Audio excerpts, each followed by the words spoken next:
Hello, in this video I want to show you how to use new restriction feature in RayFire 1.16.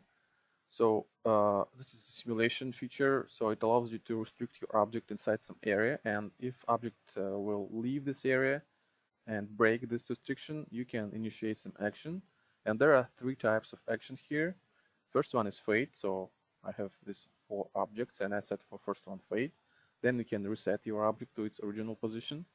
And then you can use post demolition action here, which you can define here in reset post demolition action. And it allows you to destroy your object completely, or you can deactivate it in case you want to reset and use again, in case maybe you will load your scene or for some you reset in some other way. So let's try it.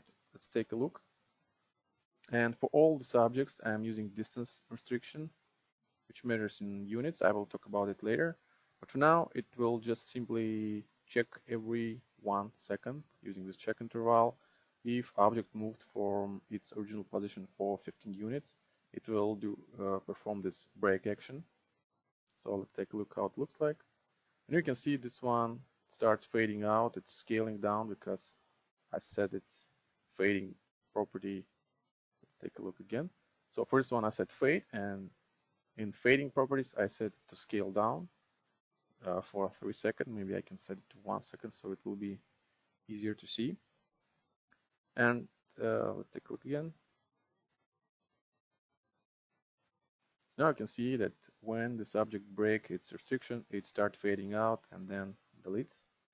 For second one, I set to reset. So this is what it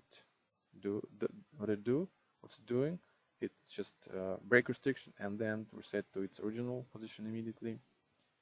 For third object, I set to post demolition action, which is destroy, and it was destroyed completely from the scene. So you can see it was destroyed from the scene.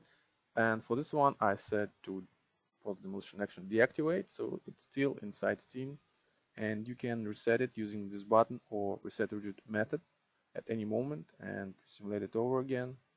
Then it will be deactivated again because it will break restriction again, and well, you can reset it whenever you want again. So that were post restriction break actions, and by default this feature is off, so you need to enable it if you want. And now I want to show you how to use by distance restriction. So there are two ways to restrict your object by distance. First one is compare its current position with its initialized position, and this is position which was saved when object was initialized.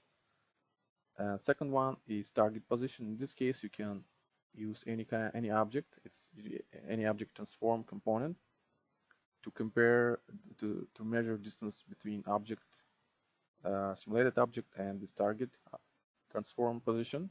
So I have this empty object which have only transform component, and I set it for both of this object. I set it here, and I set target position here for them. And for first object which use target, sorry, this one should use initialize position, and this two target position, right? So I set here distance 5 units. For second one, I set distance 20 units, and the same for target restriction. Here I set 5 units, and for second I set 20 units. So let's see how it works. And all of them, all actions for the subject I set to reset. So this way you can see how it works. And as you can see, the first object has only 5 units, so it resets almost immediately. Second object has some time to simulate, and then only after it will reach this 20 units from its original position, it will be reset back. And in this case, the same happens with these two objects, but in this case, it measures distance between object and target. And the benefit of using this way is that you can move your target. So you can kind of move it to other distance. You can see I'm moving it with this object. Now it starts to set again. because distance is higher. But while I'm moving it, simulates, then I move it away and it resets. So in this way you can kind of control if you want to reset your object or don't want. Maybe it depends on how close this object to some other object. So that was restriction by distance. And the next way to restrict your object is using trigger collider with trigger. And there are two ways. So again, I have two objects. Also, I set for this object, I'm using this action delay, which means that when break action will be initialized, you can delay this action by some time. It measures in seconds. So I have basically the same two objects. The only difference is they have different action delay. For this one, I set 5 seconds. And in this case, I am using distance 0, which means distance restriction will be off. It won't be used at all. And for trigger restriction, I'm using this object. So basically, just up cube with box collider, which is trigger right now. And you can turn off mesh render. You only need a collider, but just to see its size, I'm using this mesh renderer. So as you can see, there are two ways to use this trigger. Simulate objects while inside of the trigger or while they outside of the trigger. So for this two object, I set it to outside and defined this collider as trigger. So for these two objects, restriction will be broken when they will leave the trigger, and for these two objects, the restriction will be broken when they will get inside this trigger. And again, for this one I set delay 0, and for this one I set delay 5 seconds. So again, let's take a look. So here you can see, let's take a look at these two objects first. While they inside this trigger, they simulate, but right when they will leave this trigger, first one will instantly reset to its original position, and second will have 5 seconds of delay. So now it leaves this original trigger, it counts for 5 and then resets back. And in this case, it works in opposite way. Right when this object enters this trigger, it resets to its original position, and this one has some time to simulate, and only then it will get back. So that was trigger restriction. This is how it works. And in this case, last example, I want to show you how it works with demolition. So there's this object here, and all of the rocks I want to demolish to fragments. And as you can see, there are demolition, there are fading, which allows you to fade fragments on demolition or on activation. But in this case, I will also use this restriction break action fade. So for this one, I set its distance restriction to 5 units by distance. For second one, I set trigger restriction, and this it's using inside, which means when fragments will be created, they will be simulated while they are inside this trigger. But if they will leave this trigger, they will initiate break action, which is fade in this case.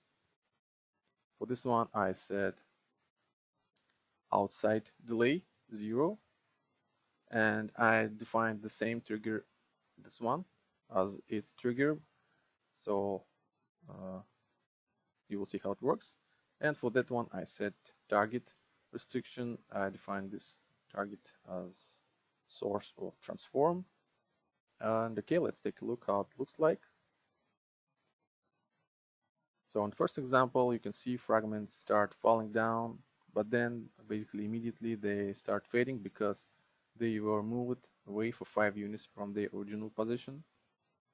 And if I will start moving these fragments, they also start fading because I moved them from their original position where they were created when this object was fragmented. So this is another way to control fading of your fragments. If they will be moved too far from their original position, you can initiate fading in this way. In this case, I was using trigger, and as you can see, while fragments inside trigger they stay, but right when they leave this trigger, they start fading away.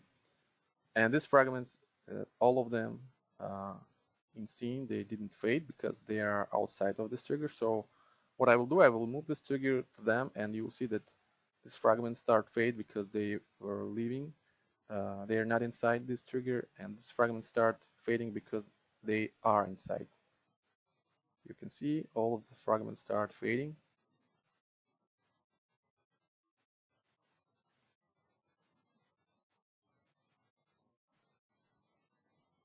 So this way you also can control how to fade your object. And in this case, I have also some fragments. They measure the distance to this target. So let's take a look at them.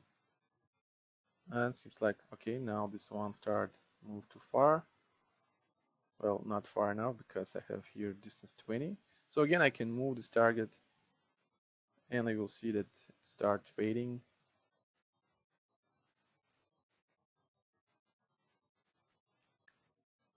So that was a restriction feature. Hope it will help you, and thank you for watching.